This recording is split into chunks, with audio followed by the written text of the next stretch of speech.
cette nouvelle conférence s'intitule « Mieux entendre, mieux vivre ».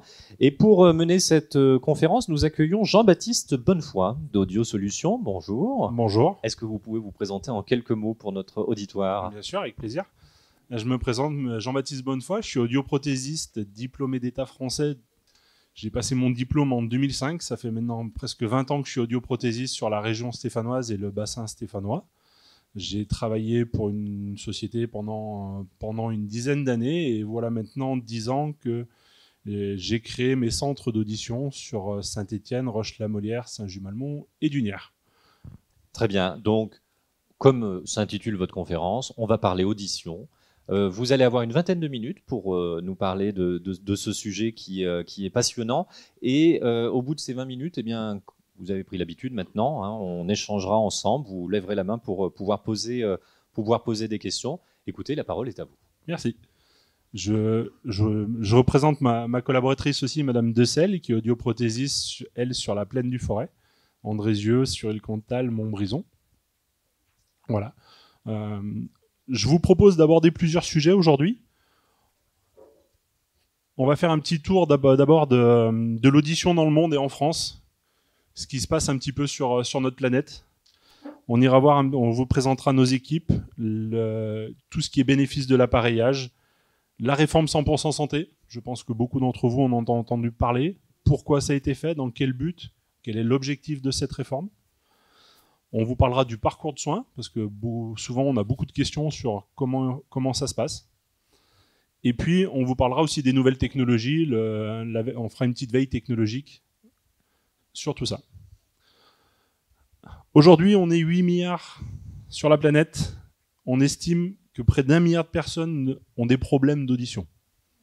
Donc c'est un sujet qui concerne énormément de monde. Sur ces 8 milliards, seulement 8% ont accès à des appareils. Donc ça ne fait pas une grosse progression. C'est limite une catastrophe parce que effectivement c'est compliqué pour beaucoup de personnes. À savoir que sur ces 8 milliards et 1 milliard de malentendants, on a aujourd'hui 10 millions de personnes malentendantes en France. Le taux d'appareillage en France, on est passé de 8% sur le monde à 45% en France, ce qui est déjà intéressant. On évoquera aussi pourquoi il reste 55% des personnes qui ont des problèmes d'audition et qui ne sont pas appareillées.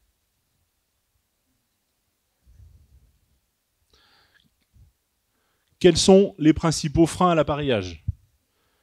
Le premier frein, c'est une raison financière.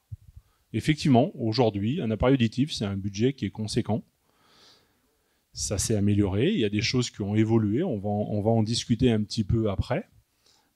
C'est un budget qui est conséquent parce que l'État français a pris le principe de dire que quand vous investissez dans un appareil auditif, votre appareil auditif est garanti pendant 4 ans et le suivi de vos appareils est illimité. Ça veut dire que votre appareil auditif, aujourd'hui en France, a une durée de vie moyenne de 5 à 6 ans.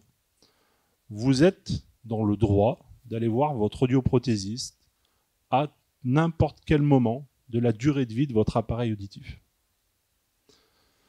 Si je schématise, c'est un peu comme si vous aviez une voiture, vous l'achetez, et pendant 6 ans, tous les contrôles, tous les suivis, tous les filtres, tout entretien qui est fait sur la voiture, toute révision qui est faite, est compris dans le prix de départ de l'appareil auditif. D'autres pays fonctionnent différemment, c'est-à-dire que vous payez des appareils moins chers. Par contre, chaque visite est payante. On change des filtres, ça a un coût. On refait un bilan d'audition, ça a un coût. Tout ça en France, c'est compris dans le prix de départ. Et c'est tout intégré dans votre suivi d'appareillage auditif. On vous expliquera un peu comment nous on procède, comment on fonctionne dans nos laboratoires pour que vous puissiez avoir accès à tout ça. Le deuxième frein, c'est un doute sur l'efficacité. Aujourd'hui, il ne faut pas se le cacher, la plus grosse complexité de l'appareil auditif, c'est d'être capable d'aller filtrer le bruit et de vous apporter un maximum de confort dans les milieux bruyants. Faire un appareil auditif qui amène de la puissance, on sait le faire depuis des années. Ça, c'est pas la problématique. La problématique, elle est d'améliorer ce qu'on appelle le rapport signal sur bruit. À savoir qu'une oreille normale, quand le bruit est aussi fort que la parole, ne comprend réellement que 6 mots sur 10. On ne se rend pas compte, on pense que quand on entend bien, on entend partout, tout le temps. Si on vous met un bruit à 60 décibels à 1 mètre, avec de la parole à 60 décibels à 1 mètre, votre compréhension réelle ne sera que de 60%. Donc l'objectif de l'appareil, c'est de se rapprocher de cet élément-là.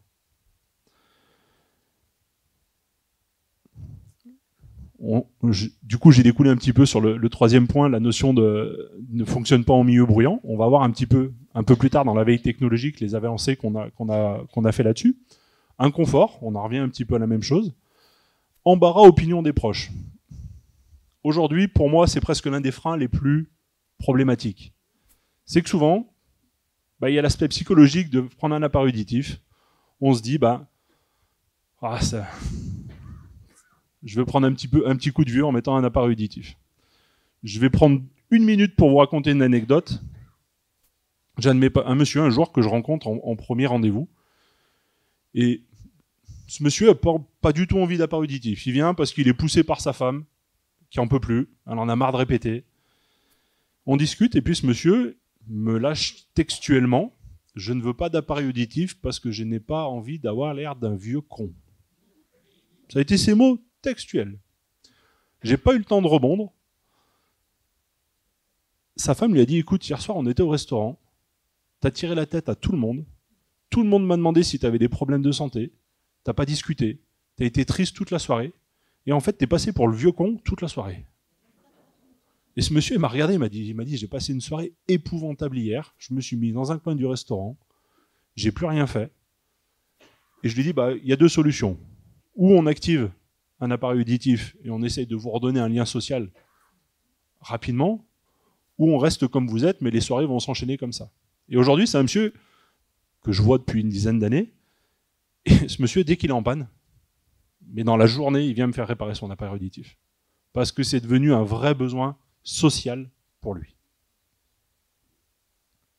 Donc comme quoi, aujourd'hui, un appareil auditif, oui, esthétiquement, ça peut se voir, oui, ça peut être dur à accepter, mais ça nous fait tellement bien de pouvoir discuter avec du monde qu'il faut arriver à passer cette barrière-là.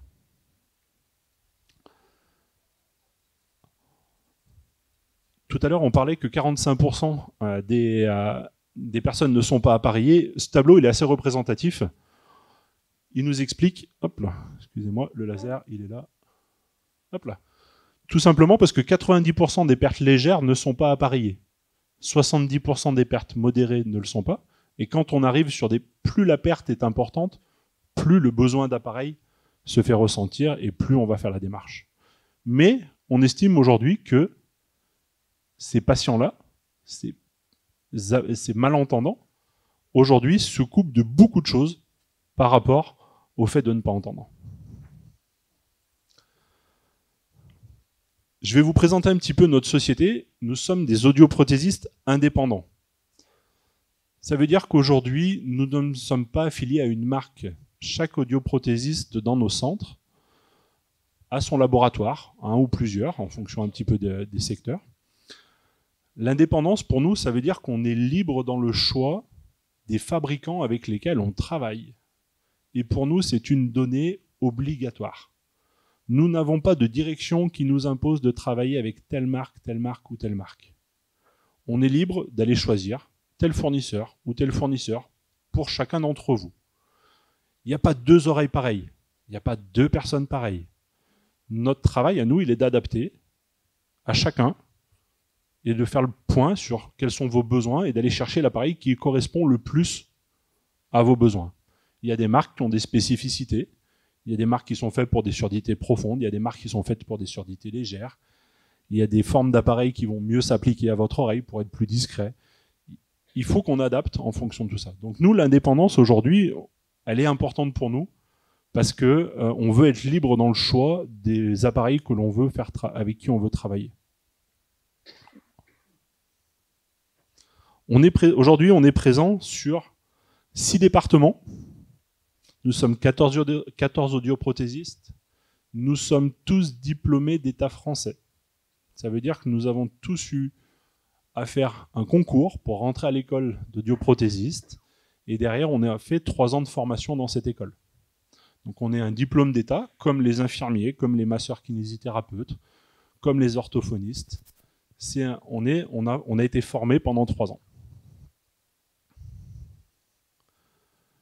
Alors, comme vous pouvez le voir sur cette carte, on est essentiellement sur la Loire et la Haute-Loire.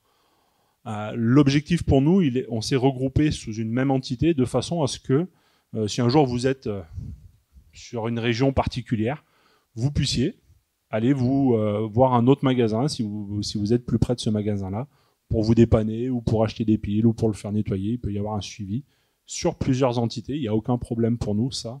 On peut vous le fournir, on peut le faire. Donc voilà un petit peu l'équipe présente en fonction de chaque magasin. Moi-même, Madame de Selle, Monsieur Andréo sur la Fouillouse, Madame Babot sur Firminy, Amélie Joly sur la Haute-Loire, Monsieur Proriol sur Craponne et Le Puy, Madame Monnier sur Andrézieux et sur Île-Comtal, et Lorraine Mathieu qui travaille avec moi sur Saint-Just-Malmont, Saint-Étienne et Dunière.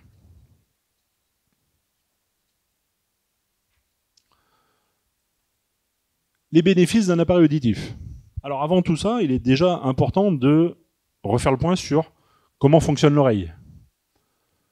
Le son va rentrer par le pavillon. Le pavillon, il a un rôle d'amplificateur, c'est-à-dire qu'il est là pour récupérer les sons et les orienter dans notre conduit auditif. On va aller jusqu'au tympan. Le tympan va se mettre à vibrer, mettre en mouvement 3 petits osselets, le marteau, l'enclume et l'étrier. Ce sont les 3 os les plus petits du corps humain. Et cet osselet, l'étrier ici, va venir créer une onde de choc qui va mettre un liquide en mouvement pour venir stimuler notre oreille interne, qui est ce petit escargot qu'on appelle la cochlée. Quand on fait le point sur l'audition, on peut avoir 3 problèmes d'audition. La première, c'est un problème de transmission, c'est-à-dire que le tympan et les osselets ne font plus leur travail, et à ce moment-là, le son n'arrive plus jusqu'à l'oreille interne. Ça peut être un bouchon de cérumen. C'est un problème de transmission. On n'arrive plus à transmettre le son. La majorité des pertes auditives viennent du fait que l'oreille interne, ici, malheureusement, elle s'est usée avec le temps. Et on n'a plus les cellules ciliées qui sont adéquates pour retransmettre la même information. Donc, au lieu d'avoir une cellule ciliée qui vient stimuler à une fréquence, il va falloir qu'on la mette en mouvement un petit peu plus fort pour qu'elle nous crée le même courant électrique pour remonter jusqu'au cerveau. De là, on va aussi séparer 2 choses. L'oreille est l'organe qui entend, le cerveau est l'organe qui comprend. 2 choses assez différentes. Pourquoi ? Quand on n'entend pas, si le son ne rentre pas dans l'oreille, il ne stimule pas ma cochlée, il ne va pas remonter au cerveau. Donc je ne stimule pas mon cerveau. C'est la plus grosse problématique. On reschématise encore un petit peu. C'est comme si vous me disiez, moi, je me sers que de ma jambe gauche, ma jambe droite, je m'en sers jamais. Et je comprends pas, quand je me mets à courir, ça me fait mal aux jambes. Eh ben ouais. Une oreille, il y a un organe ici, il est là pour travailler, il doit venir stimuler notre cerveau. Les conséquences d'une perte auditive. Elles ont été prouvées, montrées, démontrées par de nombreuses études. Tous ces signaux-là vont isoler, vont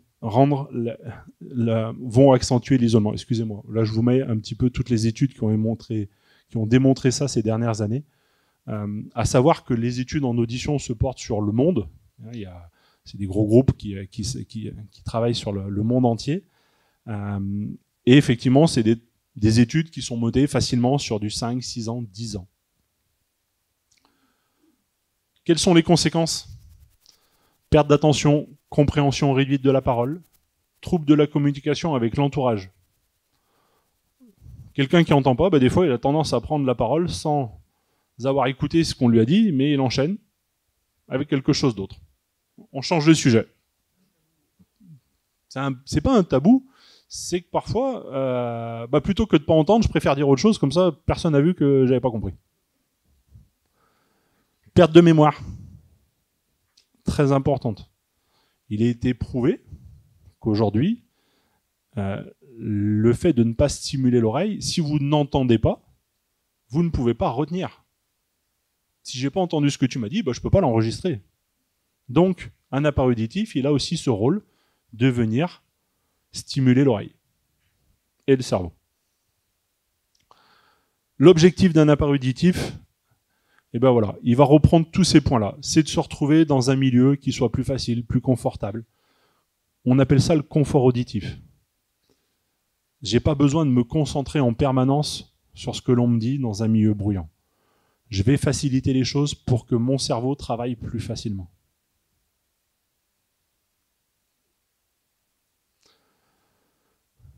Dès lors que ces études ont été menées, l'État a dit il faut qu'on agisse. Et de là a mis en place ce qu'on appelle la réforme 100% santé. Je pense que vous en avez tous entendu parler, j'espère du moins. C'est une réforme qui est quand même assez considérable dans le domaine de la santé.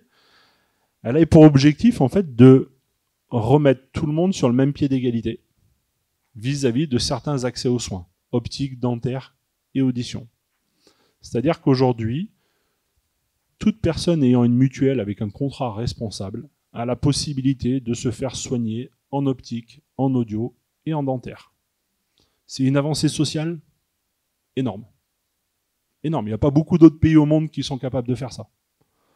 Je trouve dommage aujourd'hui qu'on n'en ait pas assez parlé, parce que c'est vraiment un progrès. Aujourd'hui, vous avez des appareils auditifs qui sont mieux remboursés, qui sont sur certaines classes entièrement remboursés, et qui peuvent vous permettre d'avoir accès à ces soins-là. On parlait tout à l'heure du prix. Ça c'est un élément qui a été déclenchant pour augmenter un petit peu l'appareilage. Le parcours de soins. On sait qu'aujourd'hui, en moyenne, on vient nous voir à l'âge de 62 ans. On sait aussi que le délai moyen, c'est 6 ans. Entre le moment où je me dis j'ai une baisse d'audition, je vais faire quelque chose, il se passe ces 6 années. Quand c'est pas plus. Quand c'est pas plus. Le problème, on en revient à ce qu'on disait tout à l'heure. Plus on attend pour se faire appareiller, plus la réadaptation va être longue. Ça ne veut pas dire qu'elle ne se fait pas, c'est juste qu'elle va nous demander un peu plus de temps. Voilà un petit peu comment nous, aujourd'hui, on fait l'appareillage auditif dans nos centres. La première fois, vous venez nous voir pour un bilan.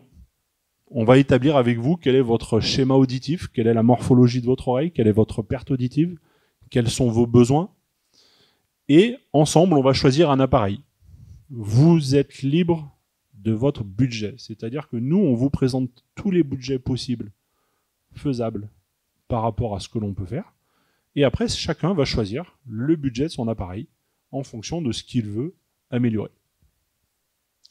Une fois qu'on a choisi l'appareil, on va vous le prêter à l'essai pendant une période d'1 mois, 1 mois et demi, pour que vous puissiez le tester dans la vie de tous les jours à la maison.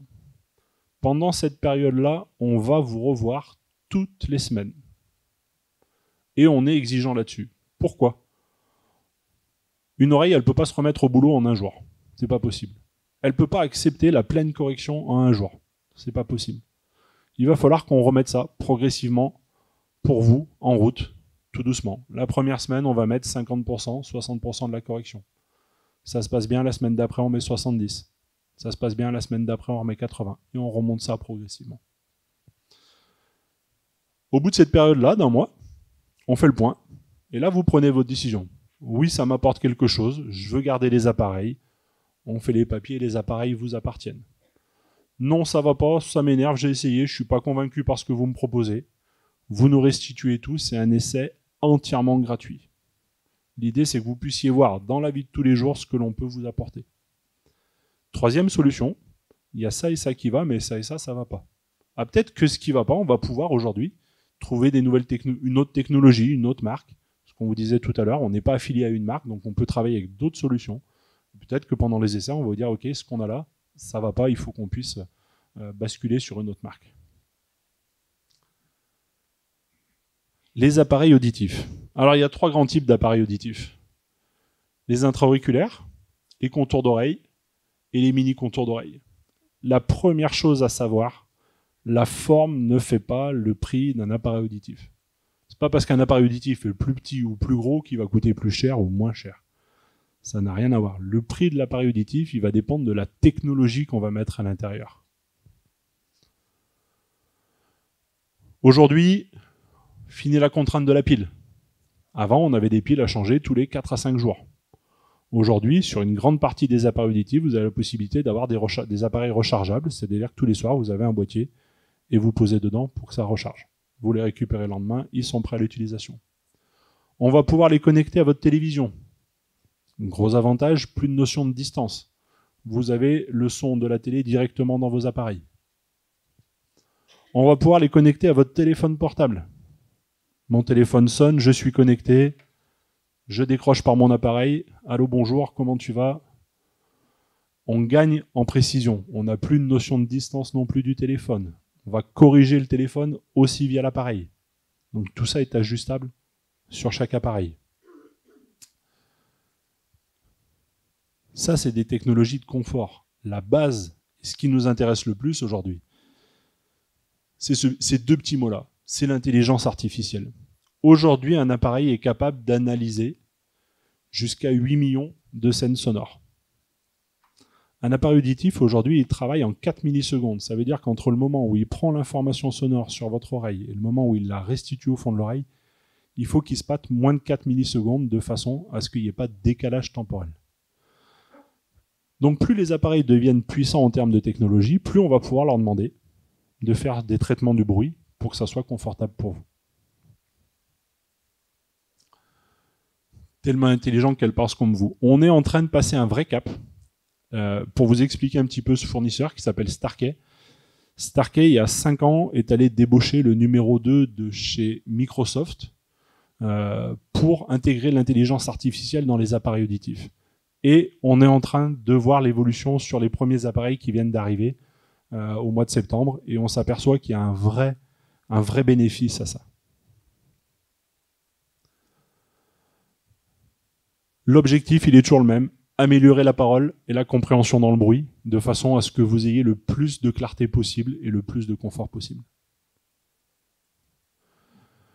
La deuxième volet des appareils auditifs, c'est Madame Decelle qui s'en occupe un petit peu, c'est tout ce qu'on appelle un plan cochléaire, c'est-à-dire que chez certaines personnes, malheureusement, l'audition est tellement basse qu'on ne peut pas mettre d'appareil auditif, et du coup, on va venir implanter un appareil dans l'oreille interne de façon à recréer l'oreille par des stimulations électriques. Madame Decelle s'occupe de ça au sein du CHU, elle est régleuse d'implants au sein du CHU. À côté de ça, elle est aussi audioprothésiste. Non, je rigole. Elle est audioprothésiste à la base, mais elle a une passion pour ça, et du coup, elle met son service tous les mardis au CHU. On fait aussi de l'appareillage pédiatrique. Il faut savoir qu'aujourd'hui, on peut appareiller des enfants à partir de 6 mois.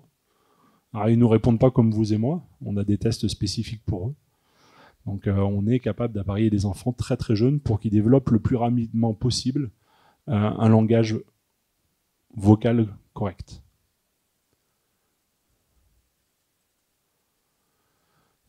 Et ça, c'est le dernier diapo qu'on a rajouté il n'y a pas très longtemps, janvier 2024, premier traitement qui arrive avec une étude qui va être menée là sur 5-6 ans, avec des traitements médicamenteux pour régénérer les cellules de l'oreille interne.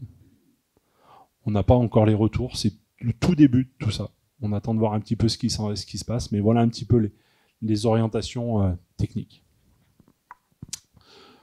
Le jeudi 14 mars, nous avons la journée nationale de l'audition. À cet effet-là, toute la semaine, nous vous invitons à venir faire des bilans auditifs. L'objectif, c'est de vous dire, voilà où vous en êtes, voilà à la date où vous êtes, ce que l'on peut faire. J'espère que j'ai répondu à certaines de vos questions, que j'ai abordé un maximum de choses, et on va procéder. On va pouvoir échanger. Merci. On va pouvoir échanger avec grand plaisir. Pour cet exposé. Si vous avez tout entendu, c'est déjà votre premier test. Ça veut dire que vous êtes déjà soit bien équipé, soit avec une bonne audition. Merci, Monsieur Bonnefoy, en tout cas, pour ces explications. Place maintenant aux questions du public. Est-ce que vous souhaitez interpeller notre expert de l'audition. Alors, mon adresse, on est sur. Je vous inviterai à venir sur les stands, on vous donnera les cartes pour que vous l'ayez bien en mémoire. Et oui, parce qu'on retrouve votre stand dans la salle. Voilà, des tout stands. à fait. On est présent sur le salon. Voilà, et donc avec toutes les brochures nécessaires Toutes les pour brochures avoir. nécessaires, toutes les explications. Pardon ?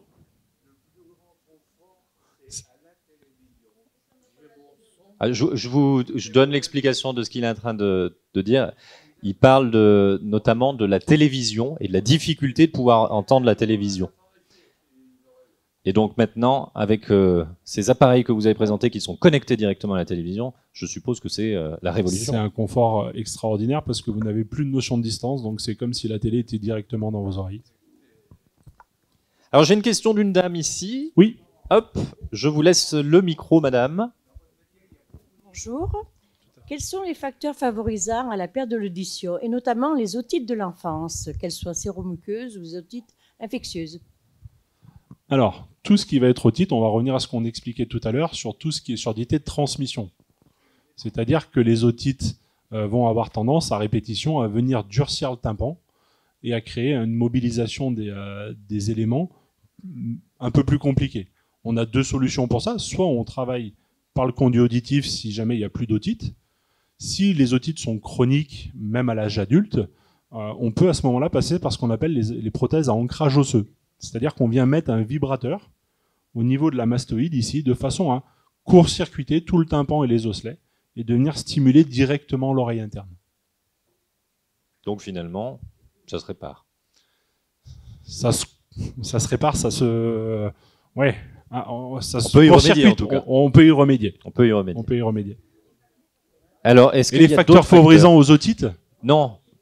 À la perte d'audition, exemple, chez les jeunes, actuellement, ils ont tous des casques sur la tête. Est-ce que cette musique forte contribue à... Elle va contribuer diminuer à une baisse d'audition, mais elle ne va pas contribuer à créer des otites comme vous me le demandez sur des otites. Non. Voilà.